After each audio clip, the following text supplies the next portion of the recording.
न्याय दर्शन की video lecture में आज यह हमारा पार्ट 7 है और आज हम पार्ट 7 में आत्मा संबंधी जो न्याय दर्शन के विचार हैं उस पर चर्चा करेंगे।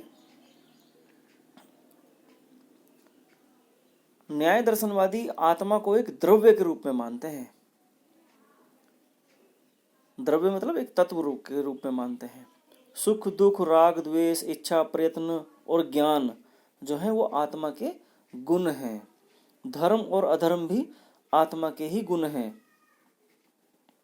जो कि शुभ और अशुभ कर्मों के फलस्वरूप उस आत्मा को मिलते हैं। न्याय आत्मा को अचेतन मानता है। न्याय आत्मा को अचेतन भी मानता है। आत्मा में चेतना का संचार एक विशेष परिस्थिति में होता है। यह न्याय दर्शनवादियों का सबसे विशेष विचार है। वो विशेष परिस्थितियां क्या होती हैं कि आत्मा का संबंध मन से होता है और मन का इंद्रियों से संपर्क होता है। यदि आपस में संपर्क ना हो तो आत्मा में चेतनता का संचार नहीं होगा। इसलिए जो चैतन्य है वह आत्मा का एक आगंतुक गुण है, वो आत्मा में आने वाला गुण है। और जो अक्षमता है आत्मा की वो यही है कि आत्मा ही चेतनता को धारण करने की क्षमता रखती है। अगर आत्मा ही ना हो तो चेतनता भी नहीं आएगी। पहले आत्मा होगी उसके बाद उसमें चेतनता आएगी। वो किस में आएगी? विशेष परिस्थितियों में आएगी। आत्मा मन से संबंध रखेगी और जो मन है वो हमारी ज्ञान इंद्रियों और इंद्रियों से संपर्क रखेगी। शरीर जो है वो आत्मा के बिना कोई कार्य नहीं कर सकता। इसका हम आगे चलकर विशेष चर्चा करेंगे इस पर भी। जो आत्मा है वो मन से भी भिन्न है। जैसे कि पहले वाले पॉइंट में आप देख पाए हैं कि आत्मा का मन से संबंध होता है और मन का इंद्रियों से होता है। इस प्रकार वो कहना चाहते हैं कि आत्मा जो है वो मन से भिन्न है। न्याय दर्शन जो है वो मन को भी एक अणु ही मानता है। क्या मानता है? अणु मानता है।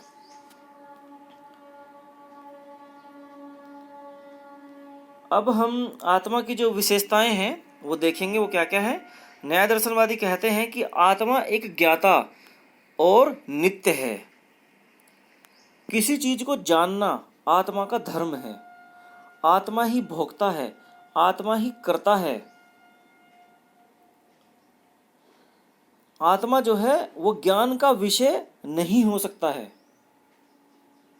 इसका मतलब क्या है कि ज्ञानेंद्रियों ने जो ज्ञान प्राप्त किया है, वो जो चीज देखी है उसे वहां से लेकर आत्मा को दे दिया है। आत्मा को ज्ञान प्राप्त हो गया है लेकिन आत्मा विषय नहीं है।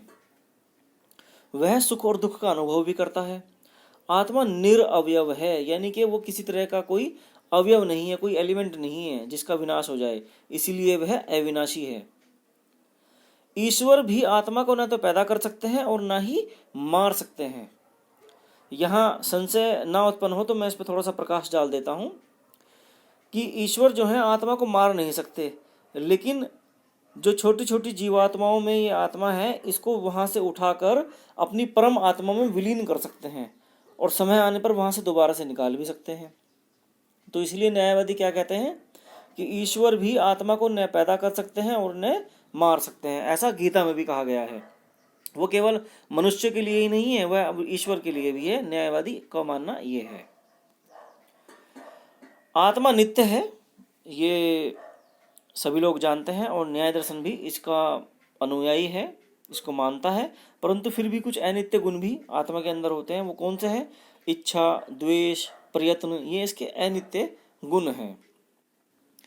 आत्मा जो है वो कर्म के जो सिद्धांत है उनके अंदर बंधा हुआ है। कैसे बंधा हुआ है कि कर्मों के अनुसार शरीर धारण करती है। कौन करती है? आत्मा करती है। कैसे करती है कि भाई उसने जो अच्छे कर्म किए हैं, जो बुरे कर्म किए हैं, उसके अनुसार उसे जो है शरीर को सिलेक्ट करने का या किस विशेष परिस्थितियों में उसे जन्म लेना पड़ेगा उन कर्मों को अपने काटने के लिए, इसका निर्धारण तय करती है।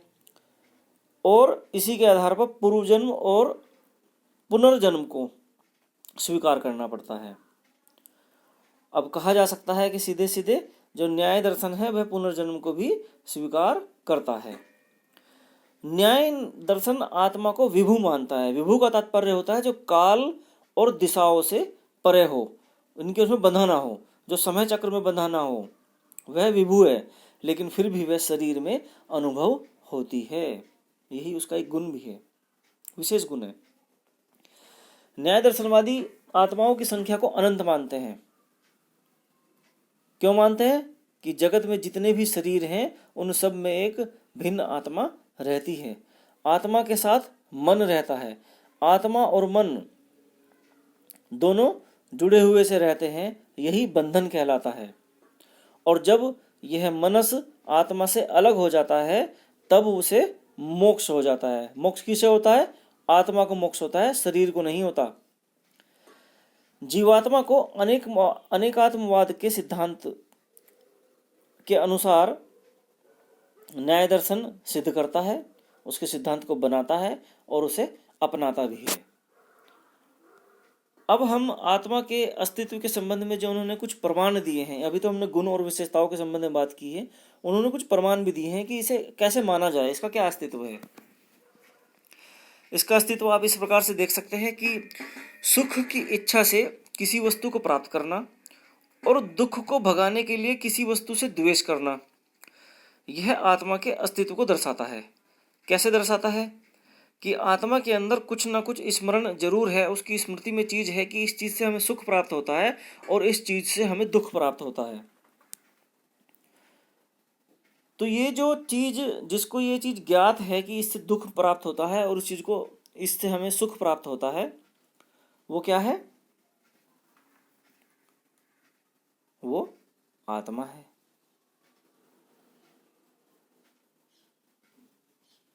और आत्मा को ध्यान देने वाली बात क्या है यहाँ पर? न्याय दर्शन आत्मा को एक द्रव्य मानता है। यहाँ इच्छा और द्वेष के संबंध में बात हुई है।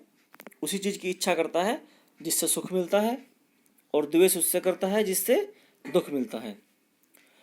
इसी प्रकार सुख दुख के संबंध में भी यही विचार है, इसलिए आत्मा का अस्तित्व है, जो पहले पॉइंट के अनुसार है।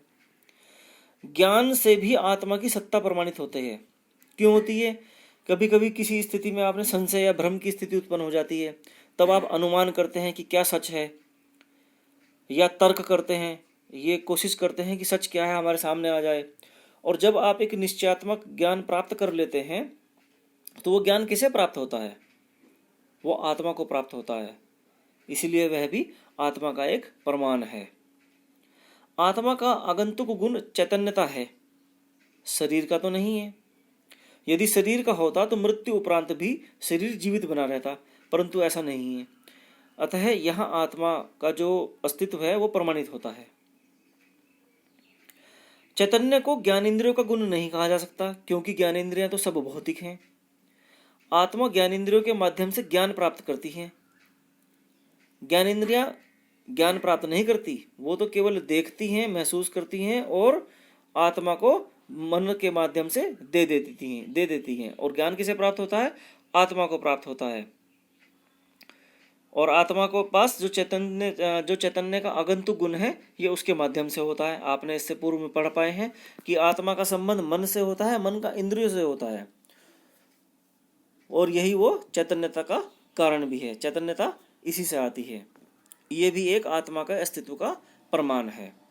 स्मृति एवं प्रत्यभिज्ञा भी आत्मा को समझने के लिए आवश्यक है। स्मृति किस में रहती है? आत्मा में रहती है, शरीर में थोड़ा ना रहती है। अगर मृत्यु हो जाए तो स्मृति फिर तो शरीर की बनी रहनी चाहिए थी। प्रत्यभिज्ञा, किसी चीज को पहचानने की क्षमता भी आत्मा में ही होती है। आज के इस वीडियो लेक्चर के माध्यम से हम लोग न्याय दर्शन में आत्मा संबंधी जो विचार हैं उनके ऊपर चर्चा करके आए हैं। एक बार देख लेते हैं वो कौन कौन से रहे हैं।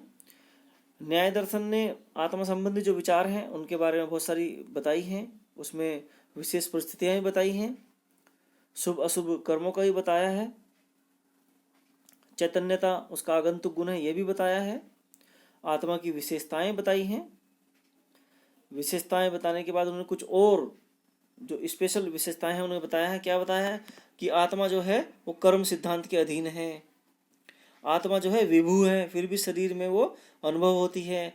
न्याय दर्शन आत्माओं को अनंत मानता है, उनकी बहुत सारी संख्याएं हैं, और मोक्ष की अवस्था में जो आत्मा है और जो मनस है उसका जो संबंध है वो ब्रेक हो जाता है, या फिर ये कहें कि ज्ञान हमें प्राप्त हो जाता है कि ये दोनों चीज़ें अलग अलग हैं। इसके बाद अस्तित्व के वो प्रमाण भी देते हैं।